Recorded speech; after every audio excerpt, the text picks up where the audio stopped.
One loaded, one to go. Mother Nature has given us a taste of what's to come. This is by no means winter, I can assure you. Even though we've had 6 centimeters of snow, this will be gone by lunchtime.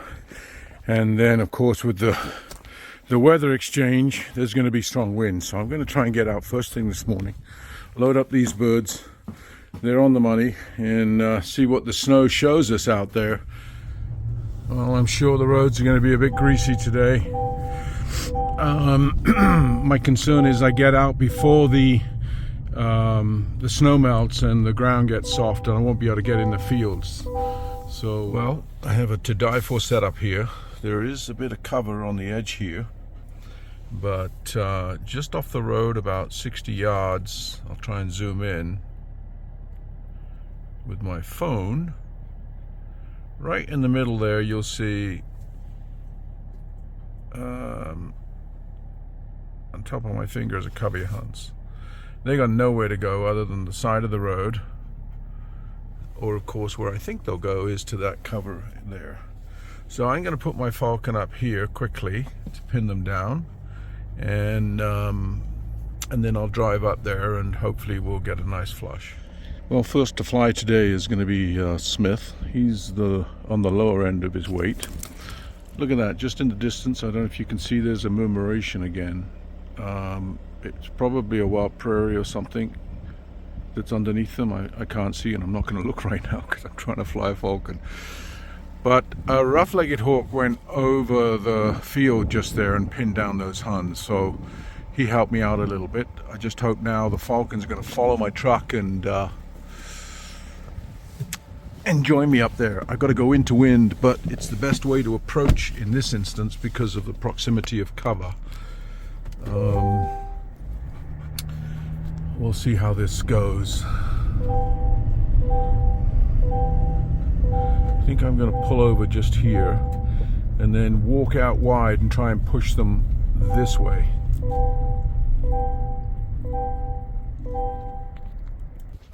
It's moments like now you kind of hope that rough-legged didn't flush them and you didn't see them, but they're now straight ahead of me. I would say 75 yards. And we'll see if Griff catches their scent. He's going crosswind to them. Falcon is waiting on above. This looks pretty good. I'm not sure the dog's going to have any role in this. I'm just going to walk in carefully. Hopefully the falcon will stay overhead. He is. Let's see if Griff's going to bump into them. There he goes, you idiot. Where's the falcon? Oh, lovely stoop. Oh, he bound to it. I don't know if you can see that, but he just bound to it. Beautiful flight. That was good. Now, of course, the dog, I let him run over there. Had a very close call yesterday. Dodged the bullet with a great horned owl, and it was Griff that saved the day. So he's fine. He's fine there. Just stay with the bird. I'll run over. I love it that the dog stays with the bird, because as you can hear, I can't run that far. And this time of year, more than any time, other predators are motivated. And a black falcon on a white field stands out. We don't have eagles so much. Snowy owls and great horned owls are my threat. Of course, the odd coyote. But, hey! No! You know, Griff wants a piece of the action. But I gotta watch him sometimes because he can be a bit rude. And he offends the falcon by walking in too close. Stay. Stay. I don't fear for the falcon. I get the feeling he thinks that hun's his and not the falcon. So I'm gonna have to watch that a bit. Stay. Oh dear, that was a great bind. Well done, buddy. Okay, come on. This bird is as good on the pickup as my other, but the other one actually fetches it to me. Well, the wind's starting to pick up a bit. There's going to be a weather change now, from -3 to about +6 or 7, and I would imagine by lunchtime all this snow is going to be gone. So that was a great flight. I'll check the metrics in a minute. He bound to it, just scooped it up, sucked it up like a vacuum, and went down with it. All's well that ends well. Now we're going to get the other one a flight, and I'm feeling optimistic. This snow is certainly revealing all, and that covey would have been a bit tough to spot without the snow, and that's just how it should go.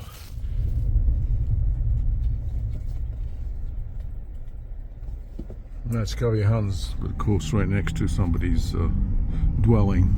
I'm seeing lots of Huns actually, to be fair. This year is looking positive. Most of them are outside dwellings like this, which is totally impractical to fly. But it is perhaps a signal that the Huns did quite well this year. And even if I don't find quite so many out in the fields at this point, and that is yet to be determined, at least there's a lot of potential stock for next year's breeding. Even another covey there, like I'm just a few hundred yards, oh, not even 200 yards down the road. There's another covey right there. Where are they? Oh, there they are. It's there.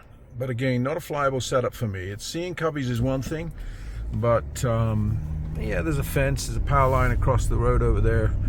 There's just way too much cover and fences. I have better options, so I just leave those.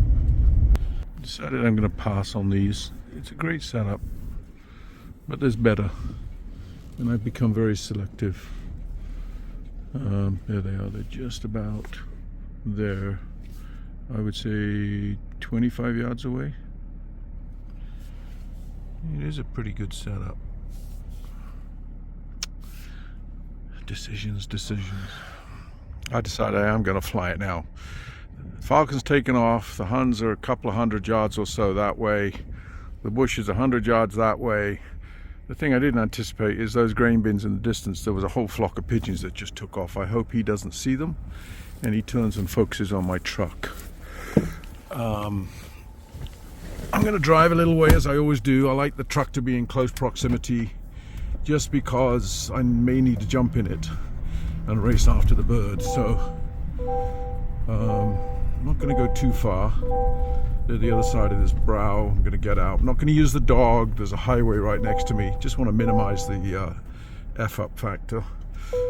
I'm just going to get out here. There's the falcon. Oh yeah, he's mounting. That's good. Okay, well, let's do this.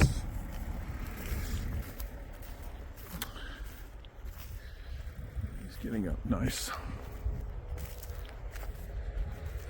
I'm sure people, they drive by and they think, what the hell is that idiot doing in the field?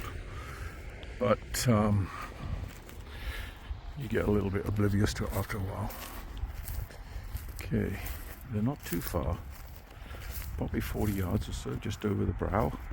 The falcon would definitely have them pinned. And where is he? A little bugger. I hope he hasn't sucked over to those frickin' pigeons. Oh, I don't see the falcon. Oh, he's way up there. Yeah, that's perfect.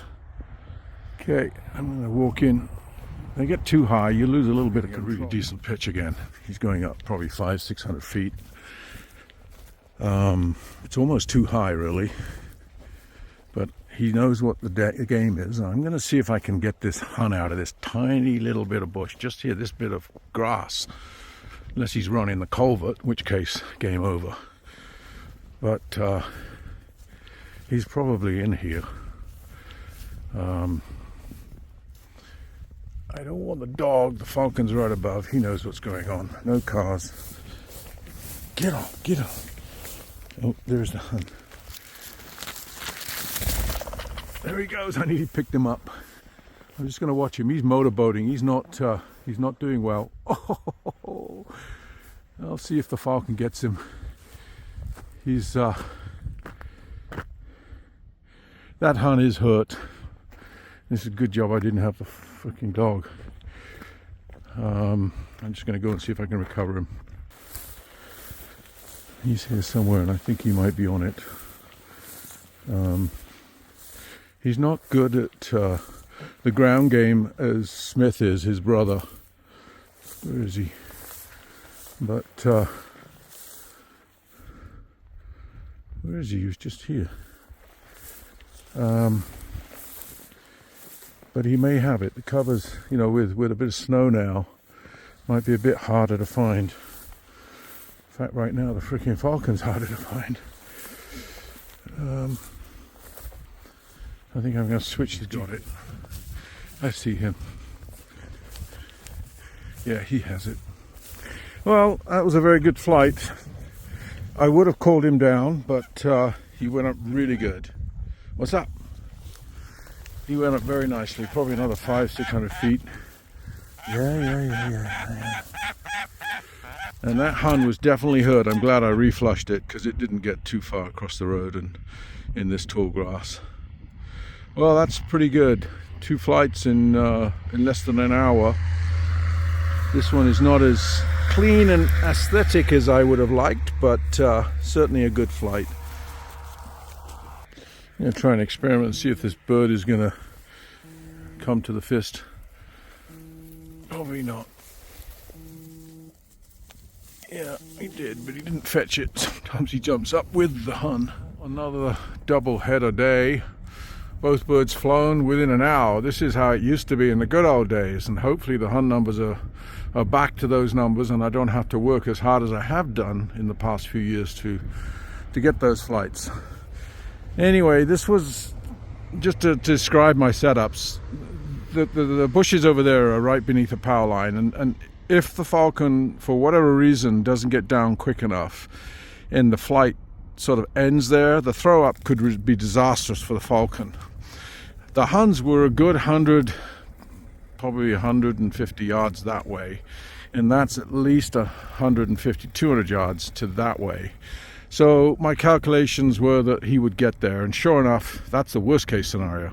Best case scenario, the huns left there and they turned and went this way, and he pounded it just here, pitched up, didn't get it. The hun ran into that cover there, and then he remounted. He went up very nicely, probably 500-600 feet. I'll check the metrics for a remount, and I could bend down and pick up the hun, but I didn't. It got out on me and flew across the road, and I could see it wasn't doing so well. And the rest is history. I found him in the long grass, and he had his prize, and it ended out okay. It's -2. I'm done, and it's only 9:56 in the morning. That's pretty good going. So pretty happy with that, and hopefully this snow will be a sign of things to come. Aesthetically though, I'm getting fussy in my old age, but being by a highway, the noise of the traffic, a wire and stuff like that, I'm getting very choosy on my setups just to minimize any chances of mishap, and plus just the overall enjoyment of the flight. So, a good day.